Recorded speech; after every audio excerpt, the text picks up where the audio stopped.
Time ticking down a drive. It's in. I don't believe it. He says yes. 1 second. He says there's time. I think it was in. And 3-ice Philadelphia may have just tied it up in the most dramatic fashion in 3-ice history.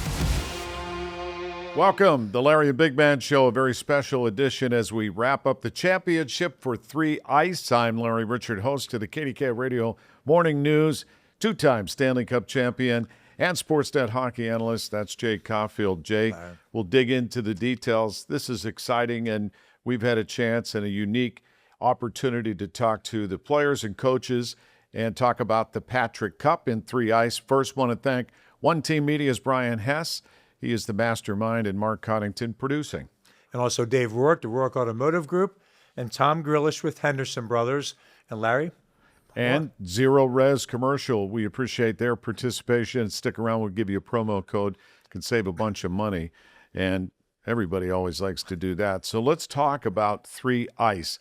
We've had the honor and we've had the fun of, Jay, you mastered the telestration, and we'll get to that, some of the highlights. But overall, Iowa plays Philadelphia for the Patrick Cup.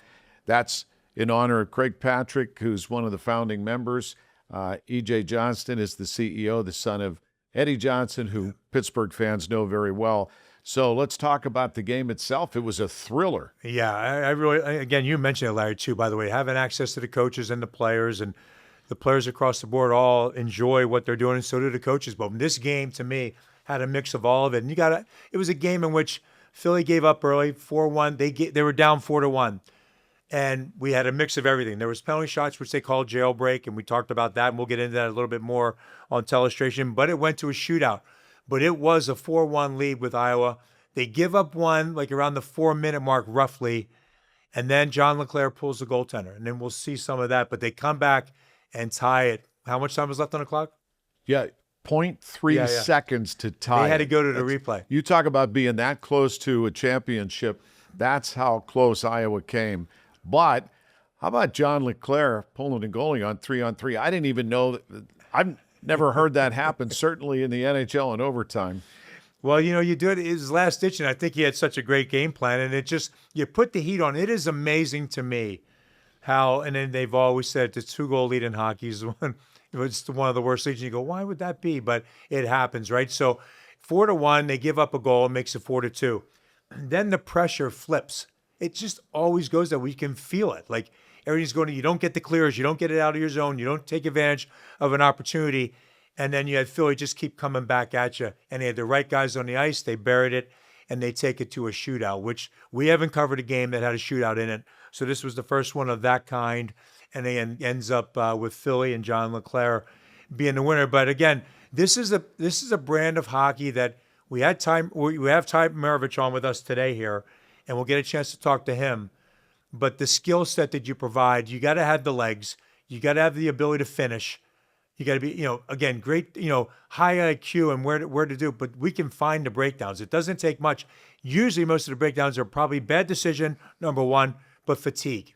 And it gets exposed in a 3-on-3 game. Yeah, and if you don't know, there's 2 8-minute periods, and it's nonstop action for the most part. And there's only 6 skaters on a team and a goaltender, and it is high energy. And I love the pitch for the whole league is it's overtime all the time. So yeah, and I think it's we talked. The other thing we've mentioned with all the Hall of Fame coaches, we've talked to all of them, and when you have that, it's ability of what I found unique with the NHL game is, and it's been entertaining from the get-go for me. But it's the elite, and they're playing a 5-minute overtime period, and they're all out. So the one thing that I think 3-ice did in this was the touch-up. You cannot bring the puck back out. One thing in the NHL, you can throw it back down the other end, regroup, and come back at you.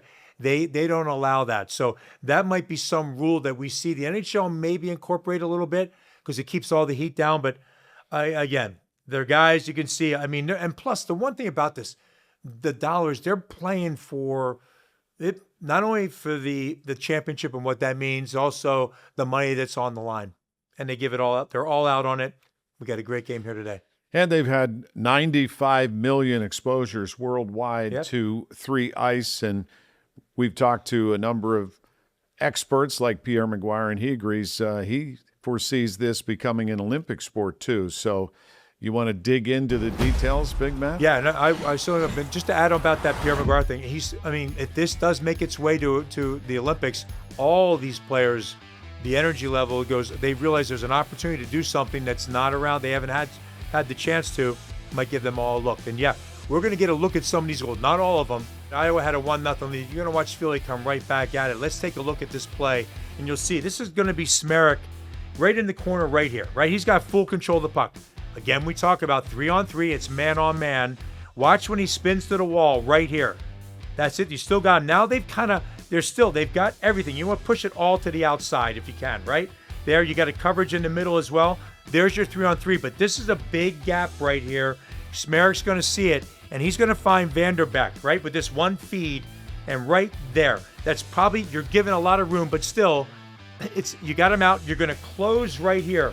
To me, the release by Vanderbeck, outstanding. And he puts Philadelphia on the board right here. Look at the finish right there. Just a quick release. Great finish right there by Vanderbeck to tie the game up at 1. It's fun to watch these snipers, and Yeah. you know, when they can pick, and these goalies have been really good and extraordinary considering the scores that you've seen leading up to the championship. So Yeah. the shooters are sharp. If you don't have the quick release, you said you can see it looks like a lot of room, but if you close and you don't release it quick, Vanderbeck had a great release, beats him top shelf, ties the game up at 1, as we said. Now we're going to get a look at the next one coming up. Okay, see it in a 1-1 game. This is we're going to let it come up ice a little bit more. This is Iowa on the move. Look, this is a big gap. I'll say this a lot. I'll say it when we're covering the Penguins games. You give a skilled forward time and space, they're going to make something happen. Also, forward, this is like a forward playing D. And you're going to see this is going to be, I believe it's Jobs for Iowa in this position right here, right? He's coming up ice. Watch how it takes place as they come up.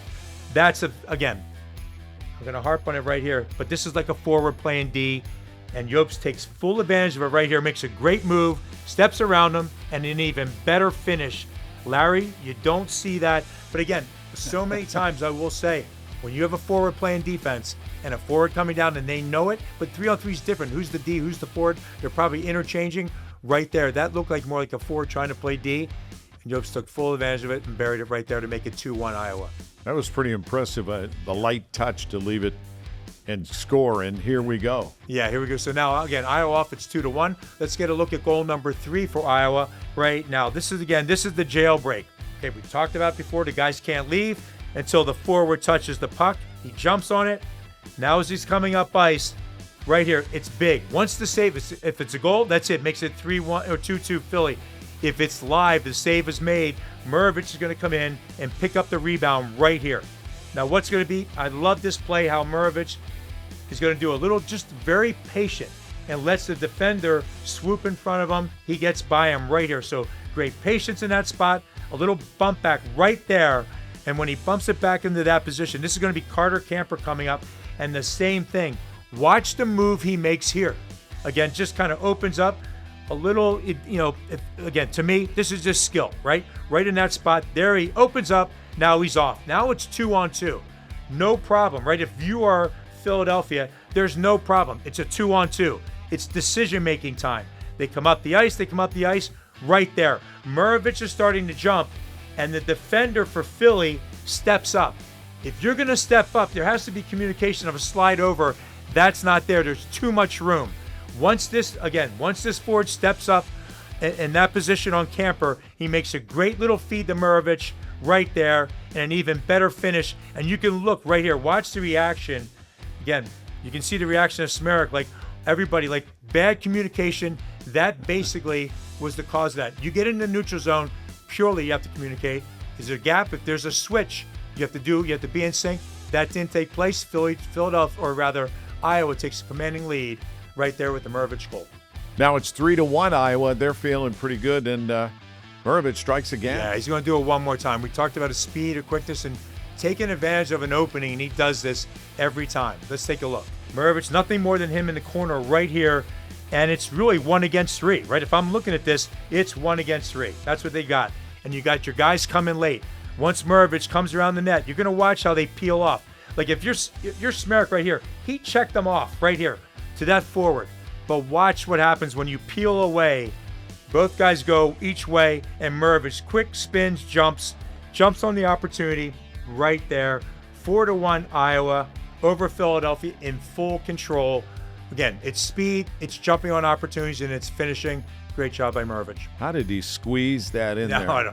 It's the guts to drive into those tough areas. He just took it right to the net. Difference maker.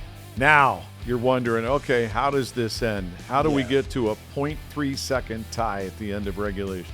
So what we're going to take a look at now, Larry, is nothing more. Again, it's 4-1 as we can see. The feet across ice, right in this position. Now they're going to jump on this chance right in that spot. Again, I'm looking at it's 2-on-2 and really 2-on-3 with back pressure right here. The key guy is going to be Gooch cutting across, and you'll lose them for just 1 second. And this is Fortunato in this position right here. Makes a great feed. There's your one-timer setting up. Again, I talk about too much room. They're giving him space, and really Gooch helped that. He backed off a little bit, didn't jump into the traffic, sits back. Great feed there, and a great finish by Gooch to make it 4-2. And now you've got a little bit of a game on, Larry. So when you see that position, now it's still 4 minutes, roughly, or just over 4 minutes to go, but that play by Gooch gives Philadelphia a little life. John LeClair's thinking, and maybe an opportunity to pull the goaltender. Let's see what it goes. Yeah, I'm anxious to see how this finishes because even though we know, I want to see. It's right. So again, 4-2. Now let's see. There's got to be a little breakdown here and there. It's 4-on-3. They've pulled their goaltender. They have an opportunity. Smerek right in this position does a great job selling shot, right? He's going to get the defender. I believe that's Smerek, getting him the bite. And nothing more than sliding the puck down to the winger down low, all right? So once that takes place, right in that position, there's, I believe it's Fortunato, and he's going to create an opportunity. And it's nothing more. I'm going to back it up just one bit. Because when it comes down to Fortunato right here, the key is going to be Gooch right there. He's going to back out and spin out of it, but selling shot by Smerek opens it up right there. Once it goes down to Fortunato, look at right there. The spin, Gooch opens up, makes it a quick 2-on-1 down low, right? And it's going to be a great feed across from Gooch to Smerek, and he buries it. Larry, that's just great moving. Again, now 4-3. Pressure's on inside of 50 seconds. There's the movement. Look at again, Smerek. Look at one opportunity right there. Smerek quick though. It's winding down. Guys yelling everything, letting you know 3, 2, 1. And there, Larry. What a thrilling way to end regulation. It's not over yet. Now if A.J. Vanderbeck goes 3 for 3, Philadelphia wins the title. Vanderbeck in on goal. Scores! What a score! A.J. Vanderbeck, 3 for 3 in the shootout, and 3-ice Philadelphia in the most dramatic fashion we've ever seen. They've won the Patrick Cup. Both goaltenders, that's the winner by Smerek. Again, both goaltenders, Cam Johnson. Also, when you had Jeremy Brodeur, both guys outstanding in the game, but the shootout, it all comes down to that. Tough for Iowa, tough for Guy Carbonneau, but both sides gave their all. It was a great way to finish their season, wrap up season 4, if you will. And Jay, the player of the week and the player of the championship week at that is A.J. Vanderbeck. Congratulations. And we just want to take a moment to give you an opportunity with Zero Res Commercial. We have a One Team 15 promo code for you to use. All their services are included: carpet cleaning, hardwood, tile, grout, upholstery, even air ducts. Go to zerores.com/commercial. Use One Team 15. Limited time offer. Can't combine it with any others. Take advantage of this today. What a thrilling way to end the season. The Patrick Cup goes to Philadelphia. John LeClair, your buddy, congratulations. But on the other side, he played his heart out. There's always a Pittsburgh connection. Tyler Murovich joins us from the Ice Castle. Yeah, thank you. I'm always proud to represent Pittsburgh. It's really great to see where things have came as far as, players. My first season in pro hockey was 16 years ago at this point. So, even our summer skates now, I just got off the ice with a lot of our local pros here at the Ice Castle, and just the amount of depth and amount of players that we have playing from this area is unbelievable. Yeah, Ty. I mean, listen, you going through your career, followed you all this time. You lit it up in high school. You go to the, end up in the OHL. You go the junior route, which, believe me, the tough decisions to make, junior or Division I college. I'm sure that kind of made you weigh which way am I going to go. But you go the junior route, you battle it out, and you've been grinding ever since. And your skill set, we get to watch it on three ice. You're the playmaker. You can finish. You're relentless. I mean, it's even why you're able to still be playing the game today. So to us, it's a joy. But how do you feel? Let's just take your skill set and how it applies to three ice right now. And what do you feel about the game? Well, I really appreciate that, Jay. I think for me, my game has always been about fitness and, being a high energy player. I think, in the minors and junior hockey, your roles change, right? Like Yeah. I played a different role from playing, Mount Lebanon on the state championship team, varsity hockey, and AAA for the Pittsburgh Predators. Like your role kind of changes once you get to, junior hockey. And I think and then from there, you got to adapt to pro hockey. And I think for me, the one constant has been my dedication to fitness and just my speed. Obviously, I'm not the tallest player in stature, but I think I love playing with an edge and being a guy that's a pest out there. And those are consistent, whether I'm, maybe relied upon on the team to produce as much or be a guy that's, relied upon to shut the other team's top players down. So that's a big part of it. And for three ice, you got to be in shape. There's only 6 players on the team, or 6 skaters and a goalie. So 3 on the ice, 3 on the bench. And if someone goes down or, has a hard shift, they're usually waving you to go back on. And we had an older team this year, but definitely some savvy veteran players. But there were a few times where I went to get off the ice and, you get the wave to go stay back out. So, I'm proud to stay in shape so I can do that. But that's definitely, I know my role and I know that's something that I could bring to the table. Yeah, Ty, I'm curious, what's it like for you? How do you feel after a season it changed you or enhanced your game? And then what's it like playing in front of all these Hockey Hall of Fame coaches too? It's surreal. I mean, the first year I got to play, I've played all 4 seasons. The very first season was 2022. And I retired playing full time in the American League and ECHL in 2017. So it had been a while. All these guys, for the most part, are still playing. We had a few guys that had just recently retired, but like Ryan Malone and Bobby Farnham, some guys that had played in, obviously for the Penguins, but Swaggy P obviously is a big social influence. But for the most part, I mean, every single player was playing in American League, ECHL, had NHL experience, or in Europe. So for me, I wanted to prove myself and just when I got that call in 2022 to go out to training camp in Vegas, I live it. Our family, obviously, family business being Ice Castle, I'm skating and training. I was kind of considering coming back and playing around 2020. Obviously, COVID and things just kind of, made our business, just it required more work around here. And I was doing a lot and wearing a lot of hats. And this was the best of every world. Like you could get, you fly in, you play, and you fly out. You don't have to do the long bus trips, and I could take care of my body. And I absolutely loved it. When we showed up in 2022 in Vegas for that camp with the Hall of Famers, it was so surreal. And playing for Joey Mullen that first year, he was my idol as a kid. My mom has home videos of me talking about Joey Mullen when I was 3 years old. So it was very, very cool. And then obviously playing for Guy Carbonneau, one of my favorite players growing up and someone that I aspired to play like.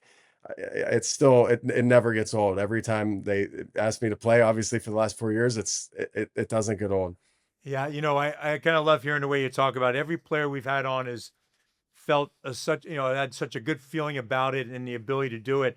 But I will say, Ty, your legs alone, when you can skate, when you can still skate, you can play the game for a long time. It's your legs. As soon as you start losing that step, it's evident, right? It's obvious when you see it. You don't lose a step. Every play you make, it's always a drive. You jump to openings. I find that to be such a big thing because you catch somebody off guard. Maybe they straight leg it a little bit, and then you're by them and you get an opportunity. That is what the game is built on. So for me, as long as you keep yourself in that condition, you can play this. If it's just 3-on-3, you can play this for a long time. It's a great thing for you. Now, when you have that, explain to the people again what it's like on a bus trip when you're in the East Coast or the American League. Some of the bus trips you had to make where you bus all day and play a game at night. It's difficult. Nobody knows it until you go through it. Well, I have a lot of stories about that. I think the hardest league to play in, I think by far, and I've been fortunate to play with guys in the American League, the ECHL, and in 3-ice now, and share stories. But I think the hardest league by far is the ECHL, and the one thing that makes it even tougher is when you get called up or sent down during some of these road trips, because I have some crazy stories. But one that comes to mind is my first season. I was signed in the Columbus Blue Jackets organization, and I got traded to the Penguins organization. I was on an American League deal, and I did morning. At the time, I was loaned to an ECHL team from Columbus, and I had been in the American League that year as well. So I was already on 2 teams there, and I did the morning skate in Reading for the Royals, and I got traded to Wilkes-Barre. So they wanted me to. They were doing a mutual site game in Johnstown when they lost the team. So I did the morning skate in Reading with the team, got traded when I got off the ice. We were going to bus to Johnstown to play against the Wheeling Nailers, but instead I had to get my car, drive to Johnstown, PA, meet all the guys and play against the team I just had morning skate with. That's incredible. But that's just a fraction of the story. So after the game, Jason Botterill at the time, assistant GM, came to the game in Johnstown and told me, nice game, but we'd like you to play for Wilkes-Barre tomorrow night, Saturday night. And this was on a Friday. And I said, great. Where's the game? And he's like, Norfolk, Virginia. At the time they were in the American League. So I was like, okay, how am I getting there? I have my car in Johnstown. He's like, well, can you go home to Pittsburgh, drive your car, and we'll have a flight for you first thing in the morning. So sure enough, I drive home to Pittsburgh. I slept about an hour and a half, went to the airport, flew to Norfolk, missed the pregame meal, but met John Hines there, ate, took a to-go box, get in my room in Norfolk, try to take a pregame nap for an hour. My roommate's sleeping. I meet him when he wakes up to go to the rink, and then play the game for Wilkes-Barre against Norfolk. We bus back to Wilkes-Barre, get there in the morning, and we're getting off the bus, and John Hines, the coach at the time, Wilkes-Barre, says, hey, I need you to play. They need you and 3 other guys. We got a town car that's going to pick you guys up. We're going to play this afternoon, Sunday, because we got in the morning. We need you to play Sunday in the morning in Trenton for Wheeling again. So it was like, that's a weekend in pro hockey. It was, it's just, all fun and games, right, Ty? That's what you tell people. They just see the glamour parts, which is pretty cool. That's what I said. That is the way you explained it. Nobody knows what that's about unless you've gone through it. Like 3-and-3 nights or whatever. American League, when I was there, was you played Friday, or internationally got Friday, Saturday, Sunday. There was nothing wrong with playing. You bust all day, got out, played in a hostile arena.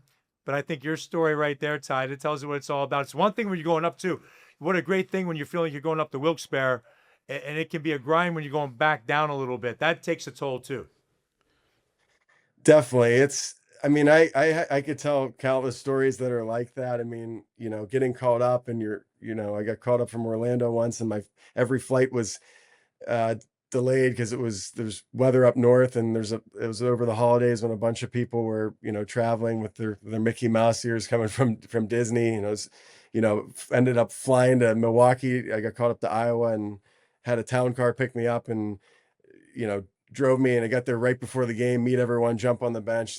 There's just so many stories that I've had over the years where you're constantly kind of scrambling. But the one thing it helps you do is, I think it just helps you just not really. I mean, hockey players are so creatures of habit, and you stick to your routine, but there's times where you just got to roll with the punches, and you just got to adapt. And I think that helped me in my career. There's certain things now that I look back that you wish now or you wish you knew then what you know now, right? But again, I also appreciate now when I could just come in and play with 3-ice. It's the best. They treat us like kings. We go in, we have a nice meal. The night before we play, and then hang out as a group, and then you're back home. So One thing I was going to say before we go, I did want to say before Larry jumps in, that like I was mentioning about the ability to skate and make things happen.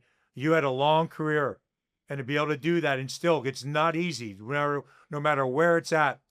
Like you said, you paid your dues, you did it, but to be able to stick and play professional hockey that long, you got to we tip your cap, to you for what you've done, because it's, like you said, there's a grind to it all, and what you've done is unbelievable, Ty, and especially out of Pittsburgh and all the players that have come through it. You're one of them, and we appreciate watching all these times too. well, thanks, Jay. I really appreciate it. I mean, obviously, the teams that you were a part of, and the success of those teams in the early '90s which is why guys are here. This is why this rink, the Ice Castle, is here. I mean, the growth of the sport has been unbelievable to watch, and I feel like I was able to come through at a really cool time. I mean, now I'm really fortunate with all the young players.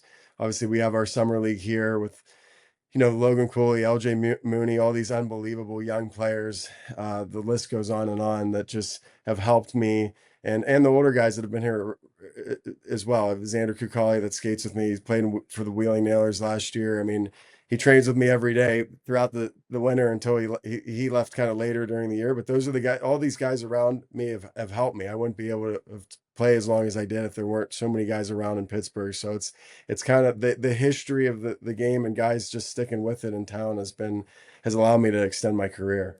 It's awesome. Ty, well, good luck in the future. Really appreciate your time today, and hope your travels in the future aren't quite as hectic as they have been at times in the past. So give your best to your family, and thanks again.